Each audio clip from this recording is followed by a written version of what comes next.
وصحبه أجمعين. اللهم علمنا ما ينفعنا وزدنا علما. اللهم انفعنا بما علمتنا. اللهم اشرح لنا صدورنا ويسر لنا أمورنا واحلل عقدة من لساننا يفقه قولنا. اللهم اجعل اجتماعنا اجتماعا مرحوما وتفرقنا من بعده تفرقا معصوما. اللهم ارزق الحجاج، اللهم اجعل حجهم حجا مبرورا وسعيا مشكورا وتجارة لن تبور. اللهم ارزقنا زيارة بيتك الحرام وبيتك المعظم. Ma'asyiral muslimin, sidang jemaah subuh Jumat yang dirahmati Allah Subhanahu wa taala. Pada pertemuan yang lalu kita sudah menyebutkan tentang beberapa tebusan-tebusan yang diminta oleh Nabi Muhammad SAW kepada para sandera-sandera dari pasukan kaum musyrikin, dan diantara para sandera yang sudah kita sebutkan yaitu diantaranya adalah Abu Wada'ah, dan itu merupakan tebusan yang pertama ya, yang dia seharga 4.000 dirham, yaitu sekitar 1 kilo 400 gram emas ya. Jadi sekitar 4 miliar ya, 50 juta rupiah. Dan juga ada beberapa sandera yang lain, yaitu Abbas bin Abdul Muttalib yang kita sudah sebutkan. Walaupun Abbas dia mengatakan kepada Nabi dia sudah masuk Islam, namun Nabi SAW memiliki hak untuk membebaskan secara cuma-cuma atau memberikan bebas, tapi dengan persyaratan, dan juga Nabi boleh saja meminta tebusan. Namun terhadap pamannya sendiri, padahal pasukan kaum muslimin, mereka mengatakan, ya Rasulullah, biarkan saja Hamzah, sudah lepaskan saja. Tidak, dia tidak akan melepaskan walaupun 1 dinar. Nabi SAW kencang, ketat kepada keluarganya agar orang-orang tidak menyangka bahwa saja Nabi SAW pilih kasih ya. Dan tentu ini merupakan ada hukum tersendiri bagaimana Nabi SAW terhadap hukum Allah ya. Dalam surah Al-Maidah disebutkan, ya ayyuhalladzina amanu kunu qawwamina bil qisti syuhada'a lillah. Dalam ayat yang lain, hendaklah kalian berlaku adil, i'dilu wa aqrabu littaqwa walau kana dza qurba. Berlaku adillah seorang hakim, seorang yang memimpin hari ini, siapapun dia ya. Maka disebutkan dalam Imam Bukhari, tak kala Nabi didatangkan harta-harta yang begitu banyak, maka Nabi SAW tidak tersisa, setiap orang yang lewat diberikan, setiap orang yang lewat diberikan tanpa ada satu untuk Nabi Muhammad SAW. Ini menunjukkan bahwasanya Nabi SAW tidak ada hajat sedikit pun terhadap dunia ya. Ini luar biasa. Hadirin yang dirahmati Allah Subhanahu wa taala. Kemudian kisah berikutnya, setelah peperangan Badar, hukum Islam fi qalbi Jubair bin Mut'im. Jadi masuk Islamnya seorang sahabat yang mulia namanya Jubair bin Mut'im. Tak kala itu beliau masih non muslim ya. Disebutkan bahwa Jubair datang ke Madinah liyafdiya asrahu. Dia ingin menebus tawanannya ya, keluarganya. Fawafaqa Rasulullah fi salatil maghrib, dan pada waktu salat maghrib dia mendengar ini tahanan-tahanan itu disandera dekat dengan Masjid Nabawi. Maka Nabi SAW tak kala salat maghrib menjadi imam. Nabi membaca surat waktu wa kitabim mastur salat maghrib. Karena Nabi baca surat maghrib waktu udah baca 3 halaman. Ya, mungkin subhanallah, Allah a'lam. Tentu Nabi SAW mengajarkan di sholat maghrib dengan kisah surat, yaitu surah-surah pendek. Namun di kali ini Nabi SAW membaca surat Tur. Dan tak kala Nabi Muhammad SAW membacakan surat Tur, fakana hadha awwala ruku'il Islam fi qalbi. Ini adalah pertama-tama jatuh hati pada Islam. Guru-guru yang orang Muslim ini ya, adalah kita baca Quran. Fasami'tu Nabi SAW wa huwa yusalli bin nas maghrib. Dan Nabi SAW tak kala salat maghrib tersebut sampai ayat am khuliqu min ghairi syai'in am humul khaliqun. Apakah berhala yang kalian sembah itu menciptakan diri mereka sendiri ataukah ada yang menciptakan? Tidak mungkin makhluk menciptakan diri sendiri. Am khalaqus samawati wal arda bal la yuqinun. Apakah dia menciptakan langit dan bumi dan kalian tidak tahu? Am indahum khazain rabbika am humul musaytirun. Apakah dia memiliki perbendaharaan langit dan bumi? Dan kalian tidak tahu. Dan apakah dia mengontrol semuanya? Kata Jubair bin Mut'im, kada qalbi ayyati, hampir-hampir jantungku copot. Baru singgah dengan Quran. Disebutkan dalam Sahih Bukhari, qala Jubair radhiyallahu anhu, wa dzalika awwalu ma waqara al-iman fi qalbi. Inilah iman pertama kali datang di hatiku. Tadi datang wajah garang ingin menembus tawanan, ya. Dia ingin membayar kepada Nabi SAW agar dibebaskan keluarganya. Hadirin yang dirahmati Allah SWT, inilah dia di antara mukjizat Al-Quran. Hendaknya seseorang tak kalah mungkin mendakwahkan, maka sering-seringlah dia membaca Al-Quran.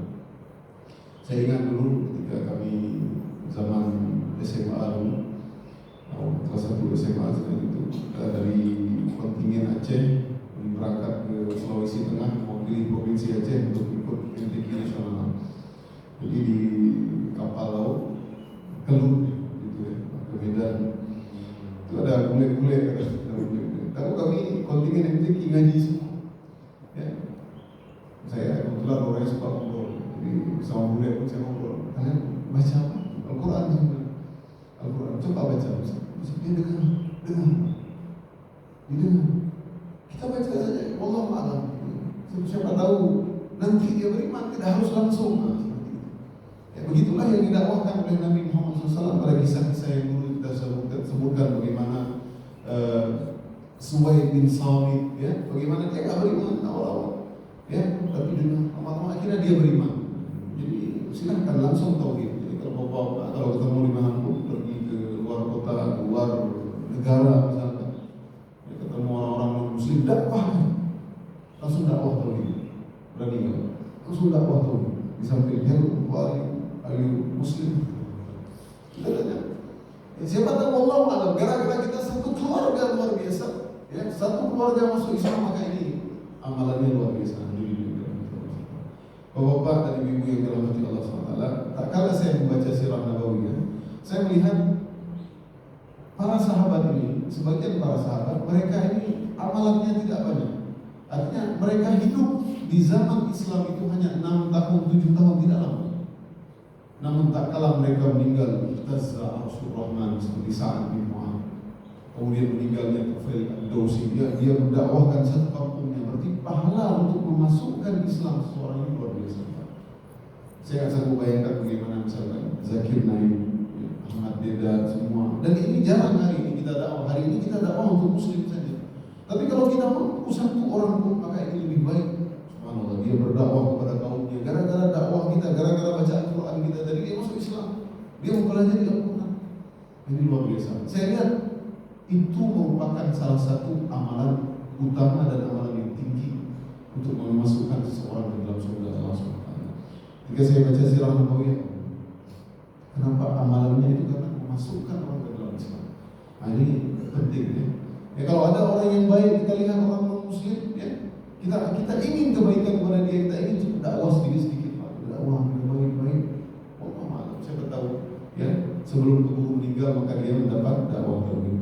Hadirin yang dirahmati Allah SWT, itulah kisah Jubair bin Mut'im yang ingin mendatang kepada Nabi SAW, ya, ingin ingin menebus, namun akhirnya dia pun masuk Islam, ya, kemudian hari nanti.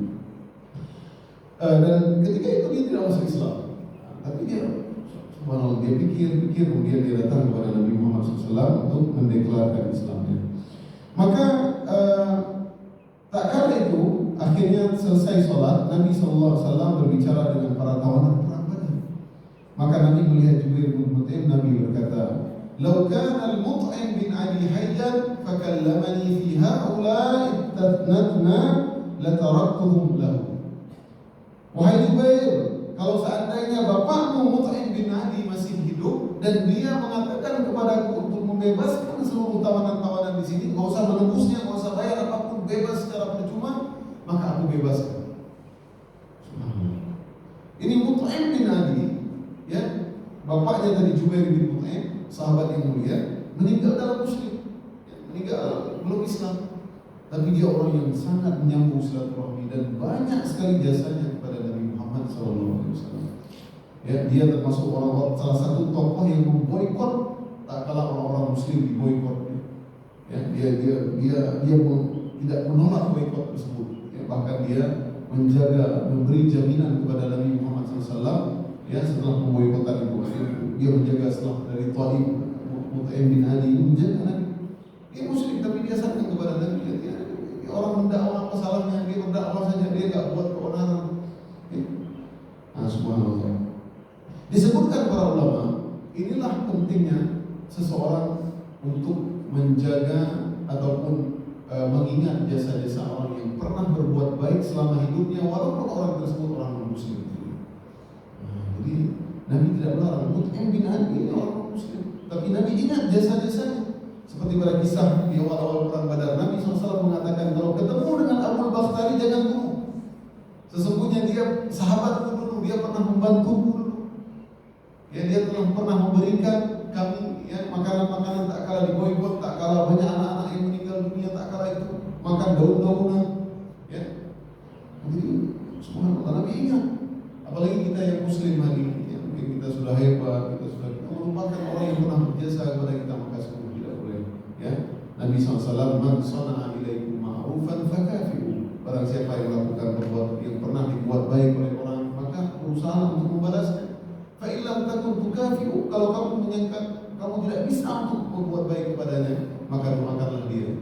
Karena ada orang-orang yang sangat dari segi harta sangat banyak, tapi dia banyak jasa kepada kita, ya, sampai kita mungkin bisa kuliah, bisa dapat kerja dan lain-lain. Ya, maka doakanlah dia sampai kamu merasa bahwasanya kamu sudah cukup untuk membalasnya. Hadirin yang dirahmati Allah SWT, inilah kisah ya Jubair bin Mut'im. Kemudian berikutnya adalah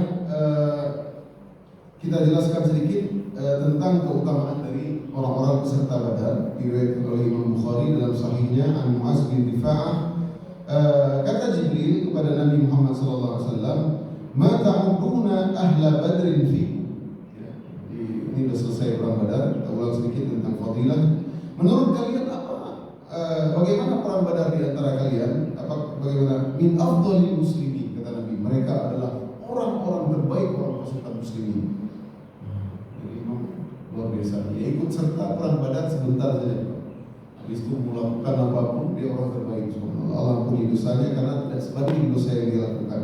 Kata Jibril, wa kadzalika man syahida badran minal malaika. Dan demikianlah juga malaikat yang ikut serta dalam perang Badar, mereka adalah orang yang terbaik. Disebutkan dalam Sahih Bukhari Muslim an Ali bin Abi Thalib fi kisah Hatib bin Abi Balta'ah. Ada seorang sahabat yang mulia, ini Hatib bin Abi Balta'ah. Hatib ini peserta perang Badar. Tak kala Nabi SAW ini nanti di tahun ke-8 Hijriah. Tak kala Nabi SAW ingin menyerang kota Mekah, artinya Fathu Mekah, ingin membebaskan kota Mekah dari kesyirikan. Nabi sudah kuat setelah Khaybar, Nabi sudah banyak ya harta-harta ghanimah, mereka pasukan muslimin sudah kuat. Mereka ingin mengislamkan seluruh penduduk Mekah. Ya, Ka'bah ini nggak boleh lagi kesyirikan, berhala-berhala disuruh hancurkan semua. Nah, kedatangan Nabi Muhammad SAW dibeberkan, dibocorkan oleh seorang sahabat yang bernama Hatib bin Abi Balta'ah. Kita tahu ini rahasia perang, kebocoran ini tidak boleh. Ini pengkhianat ini. Ya, tak kala para sahabat mengetahui bahwasanya Hatib bin Abi Balta'ah telah berkhianat, maka kata Umar, innahu qad khana Allah wa rasulahu wal mu'minin fada'ni fal-adrib 'unqa. Ya Rasulullah, dia telah mengkhianat, telah mendustakan Allah dan Rasulnya, biarkan saya pancung lehernya. Ya, biar saya penggal lehernya. Maka Nabi SAW berkata, "Alaysa min ahli Badar?" Wahai Umar, bukankah dia peserta perang Badar? Betul ya. La'anallahu ittala'a ala ahli Badar, dan Allah telah mengatakan kepada orang-orang Badar, "I'malu ma syi'tum faqad wajabat lakumul jannah." Kerjakanlah sesuka kalian, sungguh surga wajib bagi kalian. Allah. Perang Badar luar biasa ya. Jadi dia bocorkan pengkhianatan ini banyak, dipenggal kalau ya. Dalam riwayat yang lain, faqad ghafartu lakum, dan Allah telah mengampuni dosa-dosa kalian. Ini luar biasa. Ikut serta Badar. Makanya para ulama mengatakan di antara yang awal-awal ini masuk surga tanpa hisab, tanpa azab, ya mereka seperti kilat mungkin melewati sirat, itulah mereka peserta Badar. Jadi luar biasa. Dalam riwayat yang lain, seorang budak ya mengeluh kepada Nabi Muhammad SAW. Budaknya Hatib bin Abi Balta'ah.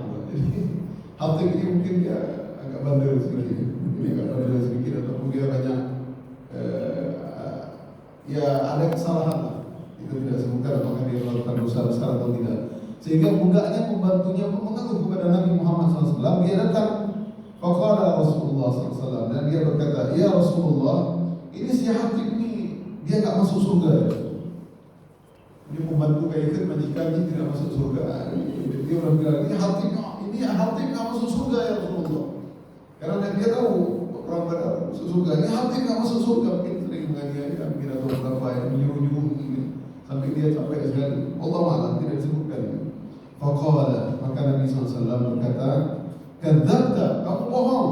La yadkhuluha fa innahu syahida Badran wal Hudaybiyah." Dia akan masuk surga apapun yang kamu bilang, karena dia telah mengikuti perang Badar dan Al-Hudaybiyah. Mengatakan luar biasa. Apapun kesalahannya, mungkin para ulama mengatakan ini, apapun kesalahan dosa besar apapun dilakukan mereka, maka tidak banding dengan ya peserta perang Badar. Kita tidak tahu, kita katakanlah misalkan satu dosa, misalkan mabuk, dosanya 10.000 misalkan ya, tapi perang Badar itu kita katakan mungkin triliun. Dia sekali mabuk, 10 kali mabuk, mau dia berzina, mau dia mungkin nggak sebanding. Ya, tapi bukan berarti Nabi tidak mengatakan silahkan buat dosa besar, tidak. Apapun yang mereka lakukan tadi, seperti Hatib dia berkhianat dalam peperangan, dia menzalimi pembantu, semua yang dilakukan, ini sudah wajib mereka surga. Maka Allah mengatakan i'malu ma syi'tum. Makanya peserta perang Badar adalah mereka adalah min afdhalil muslimin. Mereka adalah orang terbaik. Bahkan disebutkan peserta perang Badar ini tidak hanya yang ikut langsung untuk berperang. Dia cuma hanya menjaga-jaga, dia melihat-melihat dengan teropong-teropong, melihat melawan musuh, seperti kisahnya Harithah bin Suraqah. Ada seorang sahabat, Harithah bin Suraqah, wa kana fi an-nadhar. Dia orang yang jauh, dia tidak di dalam medan pertempuran, dia cuma hanya melihat kondisi, kemudian dia menyampaikan kepada Nabi, dia nggak ikut perang. Tiba-tiba dia terkena anak panah, ya, dan dia meninggal dunia. Maka ibunya berkata kepada Rasulullah, "Ya Rasulullah, bagaimana kondisi anakku? Apakah dia masuk surga atau tidak?" Kalau seandainya dia tidak masuk surga, maka aku akan berteriak-teriak, aku akan menampar-nampar wajahku, aku akan merobek-robek baju. Kata Nabi SAW, "Ya Ummah Harithah, wahai ibunya Harithah, innaha jinanun fil jannah, wa inna ibnaki asabal firdausal a'la." Sesungguhnya anakmu itu sedang di surga. Dia berada dalam dua teman-teman di surga. Sesungguhnya anakmu tersebut berada di surga Firdaus, di surga tertinggi. Ini yang mata-mata saja, apalagi yang ikut medan pertempuran. Makanya kalau kita masuk Firdaus, kita akan bertemu dengan mereka para ahlu Badar. Makanya Nabi SAW tak kala dalam hadis disebutkan, "Wa idza sa'altumullah fas'alil firdaus." Kalau kalian berdoa kepada Allah minta surga, maka mintalah surga Firdaus. Fa innaha a'lal jannah. Sebenarnya itu adalah surga yang tertinggi dan terluas. Hadirin yang dirahmati Allah SWT, sebelum kita masuk ke peperangan Uhud, perang Uhud, ya, ada ada beberapa kejadian-kejadian sebelum perang Uhud. Ya. Jadi perang Badar di 2 Hijriah di bulan Ramadan. Nanti perang Uhud terjadi 11 bulan kemudian di tahun 3 Hijriah. Nah, jadi hanya sedikit singkat masa karena orang-orang musyrik ini lalu mereka sedih, menangis terus. Jadi di kota Mekah itu selama 11 bulan tidak ada yang ngomong, orang seperti trauma, ya. Ya, seperti kita baru tsunami itu, trauma dia semua, nggak ada yang ketawa-ketawa. Gitu. Nah, mereka seperti itu juga. Ya, tapi kita itu cuma musibah ya. Karena baik hadirin yang dirahmati Allah SWT, di antara peristiwa ataupun kejadian-kejadian sebelum peperangan Uhud yaitu wafat Ruqayyah binti Rasulullah. Kita sudah sebutkan ya dalam Mustadrak Hakim an Abi Umamah bin Sahal an Nabihi tak kala Nabi SAW selesai dari perang Badar, maka Nabi mengutus Zaid seperti pada pertemuan yang lalu kita sudah sebutkan, maka mereka melihat ternyata Ruqayyah sudah meninggal dunia. Ya. Dan Utsman bin Affan, ya, dia merupakan dianggap oleh Nabi Muhammad SAW sebagai ahli Badar juga. Maka Utsman bin ahli Badar. Walaupun Utsman tidak ikut karena dia tidak diizinkan oleh Nabi Muhammad SAW untuk ikut Badar karena Ruqayyah lagi sakit keras, dan pada Allah memang setelah kemenangan, ya, Ruqayyah pun meninggal dunia. Jadi kaum muslimin dapat kemenangan, namun Ruqayyah meninggal dunia. Nabi berkata kepada Utsman, "Inna laka ajra rajulin mimman syahida Badran wa sahma." Wahai Utsman, sesungguhnya engkau seperti orang peserta perang Badar pahalamu, dan engkau juga mendapatkan ghanimah. Artinya Utsman juga dibagikan ghanimah ataupun harta rampasan perang. Kejadian di antara kejadian-kejadian sebelum perang Badar, yaitu setelah perang Badar, yaitu tentu Yaumul Aid, hari Idul Fitri. Ya, jadi ini membuat hari Idul Fitri pertama Nabi Muhammad SAW di kota Madinah, ya, hari kebahagiaan, ya, dan orang-orang sangat suka, ya, artinya mereka kemenangan, kemudian masuk hari raya Idul Fitri, maka orang-orang pun meninggikan suaranya setiap rumah-rumah, ya, takbir Allahu Akbar, la ilaha illallah, tahmid alhamdulillah, ya, maka semua orang senang, ya, maka turun ayat Al-Quran kemudian. واذكروا إذ أنتم قليل مستضعفون في الأرض تخافون أن يتخطفكم الناس فآواكم وأيدكم بنصره. Ingatlah nikmat Allah SWT yang kalian waktu itu sedikit lemah, kalian takut berperang, akhirnya Allah menguatkan kalian. Warazaqakum minat thayyibat, dan Allah berikan kalian harta rampasan perang, kalian mendapat harta yang banyak. La'allakum tashkurun, kalian bersyukur. Hadirin yang dirahmati Allah SWT, di Madinah dahulu Nabi Muhammad SAW tak kalah ke Madinah, maka Nabi mendapati sebelum adanya Yaumul Idul Fitri dan Adha, Nabi melihat banyak anak-anak merayakan 2 hari yang mereka bermain-main. Jadi di Madinah ini ada 2 hari juga, ya, ada 2 hari yang mereka itu hari mereka bermain-main, seperti Aid bagi mereka. Maka Nabi berkata, Inna Allah qad abdalakum bihima khairan minhuma. Sesungguhnya hari yang kalian rayakan hari ini, maka sungguh Allah telah menggantikan 2 hari raya dan lebih baik daripada hari yang kalian rayakan. Dia adalah Yaumul Fitri wa Yaumun Nahri. Dia adalah hari raya Idul Fitri dan hari raya Idul Adha. Tentu kita tidak bahas tentang fikih Idul Fitri, di antara Nabi SAW datang ke sholat, kemudian tak kalah pergi dengan jalan yang lain, kemudian pulang dengan jalan yang satu, kemudian pas pulang jalan yang lain. Tentu banyak pembahasannya, kita tidak bahas. Kemudian di antara kisah berikutnya sebelum perang Badar, Zawaj Ali radhiyallahu anhu min Fatimah, pernikahan Ali dengan Fatimah. Fatimah siapa? Yaitu Fatimah binti Rasulullah, anaknya Nabi Muhammad SAW. Tazawwaj Ali bin Abi Thalib bin Fatimah binti Rasulullah fi sanah al-ula min al-hijrah wa bana biha. Jadi sebenarnya Ali dan Fatimah sudah menikah di tahun 1 Hijriah, akadnya di tahun 1 Hijriah. Dan kebiasaan orang-orang Arab memisahkan antara akad dengan walimah. Kalau kita hari ini kan akad juga yuk kadang acara langsung segera, itu nggak lama-lama ya. Kalau nggak orang tanya acara kapan acara, semua orang tanya kapan acara, lebih penting acara ya, karena acara ada makan-makan. Kalau akad biasanya tidak makan-makan. Dan ini merupakan syariat Islam, memang sunnah Nabi Muhammad SAW, ya, syiar Islam. Wa bana biha fi sanah tsaniyah min al-hijrah. Akan tetapi Nabi tidak tinggal serumah. Jadi akad dulu, kemudian pada tahun 1 Hijriah sebelum perang Badar. Dan disebutkan setelah perang Badar barulah Ali bin Abi Thalib tinggal serumah dengan Fatimah binti Rasulullah, dengan Fatimah anaknya Nabi Muhammad SAW. Ini anak yang paling dicintai oleh Nabi Muhammad SAW. Ada yang menyebutkan pernikahan tersebut di bulan Syawal.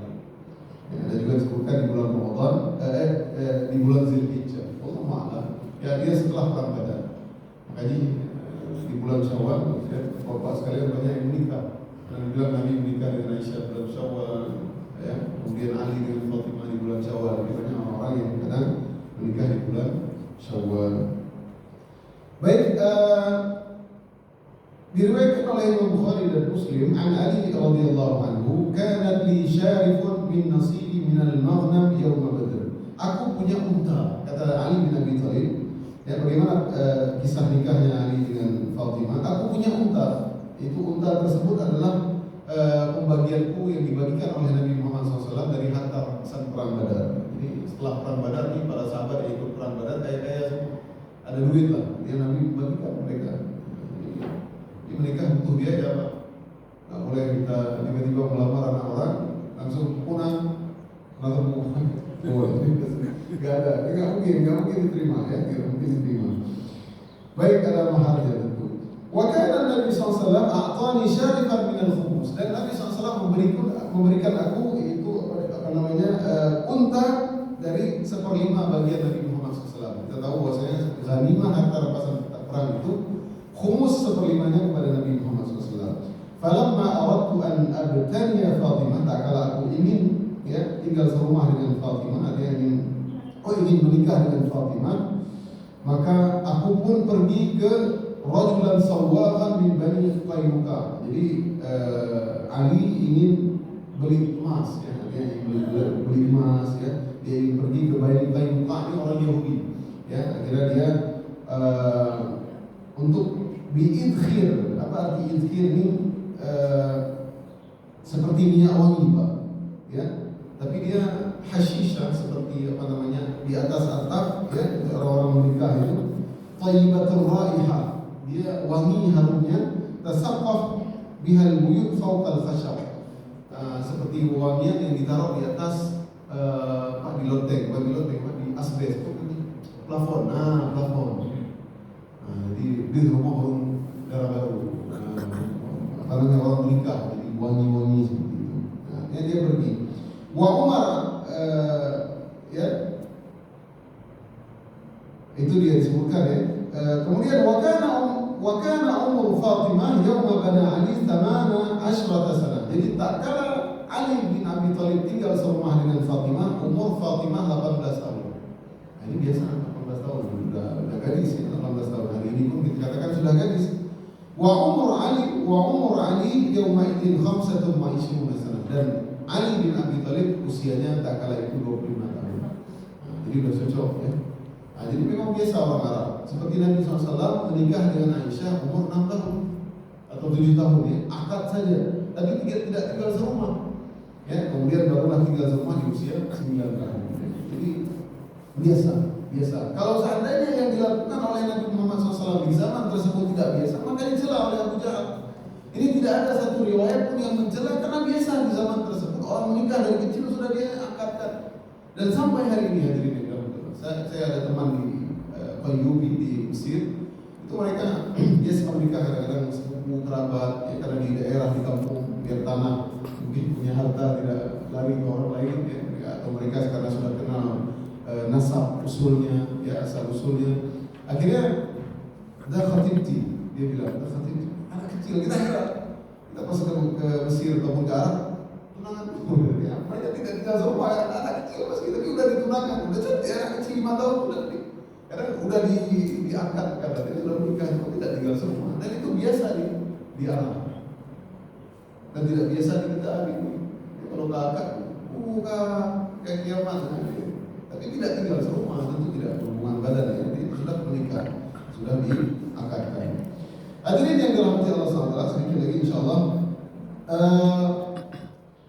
Ini kisahnya ada panjang sedikit. Tak kala Ali bin Abi Thalib, ya, sebenarnya sebelum Ali menikah, insyaAllah lagi, sebelum Ali menikah, maka sesungguhnya Fatimah ini sudah dilamar oleh orang-orang terbaik. Disebutkan waqad sabaqa Ali bin Abi Thalib fi khidbati Fatimah Abu Bakar As-Siddiq wa Umar bin Khattab. Ini tokoh hebat nih. Abu Bakar minta Fatimah Rasulullah. Fatimah gelut. Fatimah untuk saya nikah. Abu Bakar sahabat Nabi. Ya, lima bapak sebagai Nabi beda 2 tahun. Datang Umar lagi. Umar bin Khattab juga ingin Rasulullah. Ini sama-sama lagi bersaing mendapatkan Fatimah Rasulullah. Fatimah gelut. Fatimah untuk saya ya. Faraddahuma Rasulullah, maka Rasulullah menolak keduanya. Rasulullah kasih bapak-bapak ini anaknya masih muda gitu. Kata Nabi SAW, ya Abu Bakar, ya Umar, innaha saghira. Fatimah masih kecil. Fatimah masih kecil. Ya, seperti kayaknya Nabi memang ingin menikahkan dengan Ali bin Abi Thalib. Nabi tahu ya. Faqatabaha Ali fazawwajaha minhu. Maka kemudian datanglah Ali dan Alilah. Karena apa? Umar dan Abu Bakar sebenarnya ingin sekali memiliki nasab Nabi Muhammad SAW. Ahlul Bait. Karena dari Abu Bakar lagi Aisyah anaknya Abu Bakar, nikah ini jadi apa masalah ini? Fatimah kasih ke saya.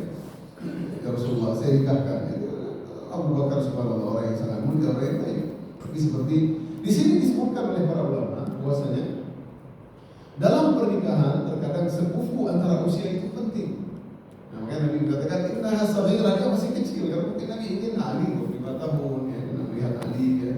Ali dia tidak punya apa-apa, balas budi dan biasa menikah di zaman tersebut dengan saudara, dengan sepupu. Ini Ali adalah sepupu Nabi. Ya, sepupu Nabi. Ali anaknya Abu Thalib ya, sedangkan Nabi anaknya Abdullah. Abu Thalib dan Abdullah adalah saudara kandung ya, anaknya Abdul Muttalib. Nah, jadi seperti itu. Nah, di terakhir tak kala Ali ridwanullah alaih ya, rahimahullah, Ali datang kepada Nabi Muhammad SAW ingin berkhidbah ya, ingin menikah dengan Fatimah, maka dia datang ke rumah Nabi. Ya, dulu kecil Ali masih pernah tinggal di rumah Nabi ya, kita katakan ya. Jadi karena balas jasa kepada Abu Thalib, maka Ali memberanikan diri karena para sahabat datang terus karena orang sudah tahu Ali mau melamar Fatimah. Tak kala datang masuk ke rumah Nabi, Assalamualaikum ya Rasulullah. Waalaikumsalam. Faqala Rasulullah, Ali tidak berani. Maka Nabi SAW berkata, ma hajatu bi Abi Thalib. Ada keperluan apa anaknya Abu Thalib? Ya Rasulullah, Fatimah bintu Rasulillah. Wahai Rasulullah, Fatimah bintu Rasulullah. Singkat kata Ali. Faqala Rasulullah, maka Nabi berkata, marhaban wa ahlan. Selamat datang wa ahlan, dan selamat datang ahlan. Lam yazidhu alaiha. Nabi kan ngomong lagi, iya saya terima, silahkan, kapan mau nikah? Tidak. Nabi cuma mengatakan marhaban wa ahlan. Ya selamat datang dan selamat datang. Ahlan, selamat datang juga ya.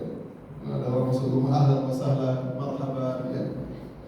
Fakharaja Ali ala ulaika rahti minal ansar. Maka Ali pun orang-orang Ansar sudah menunggu Ali.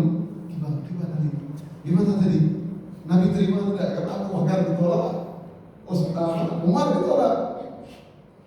Nabi nggak bilang apa-apa. Nabi cuma bilang marhaban wa ahlan, selamat datang ahlan. Ya, selamat datang, ya selamat. Kata orang-orang Ansar, mereka pengen tahu ya, ini pun kata pemimpin masa itu. Anak presiden, diterima sama Jokowi, ya, enggak sembarangan orang bisa berani menikah anak Muhammad SAW. Ya, lihat dulu imannya bagaimana dan lain-lain. Qalu, maka mereka berkata, yakfika min Rasulillah ihdahuma a'taqal ahl wa a'taqal marhab. Sudah cukup itu. Kalau Nabi mengatakan ahlan wa sahlan, marhaban, berarti sudah cukup itu, Nabi sudah terima. Ya, begitulah hadirin yang Allah. Kisahnya sedikit lagi, tapi kita lanjutkan setelah Lebaran biar penasaran. Jadi hadirin yang dirahmati Allah SWT, karena waktu saya bagi sudah melihat saya. Ya. Baik, insyaallah pada nanti insyaallah hari Tasyrik, insyaallah kita libur tanggal 29 Mei.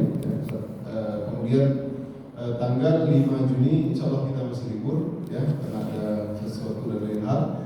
Insya Allah nanti berarti setelah itu ya, setelah 5 Juni kita tanggal berikutnya insya Allah kita lanjutkan silakan dulu ya. Terima kasih Bapak dan Ibu yang dirahmati Allah SWT. Alhamdulillah, mudah-mudahan Allah menguatkan kita. Ini adalah hari-hari terbaik ya. Silakan beramal soleh sebaik-baiknya dan insya Allah mudah-mudahan kita nanti ketemu dengan Yaum Arafah. Di antaranya menghapuskan dosa-dosa yang telah lalu. Selamat Hari Raya Idul Adha. Wassalamualaikum wa antum thayyibin. Kullu amin wa antum bi khair. Mohon maaf lahir dan batin. Semoga Allah menerima apapun di antara kita yang berkorban dan apapun yang terbaik yang kita lakukan selama bulan Zulhijjah. Dan kita doakan para jemaah haji dari kampung Masjid Kaedah, semoga Allah berikan mereka haji yang mabrur dan bisa kembali ke tanah air dengan selamat. Amin ya rabbal alamin. Subhanakallahumma wa bihamdik, asyhadu an la ilaha illa anta, astaghfiruka wa atubu ilaik. Aqulu qawli hadza wa astaghfirullah li wa lakum. Assalamualaikum warahmatullahi wabarakatuh.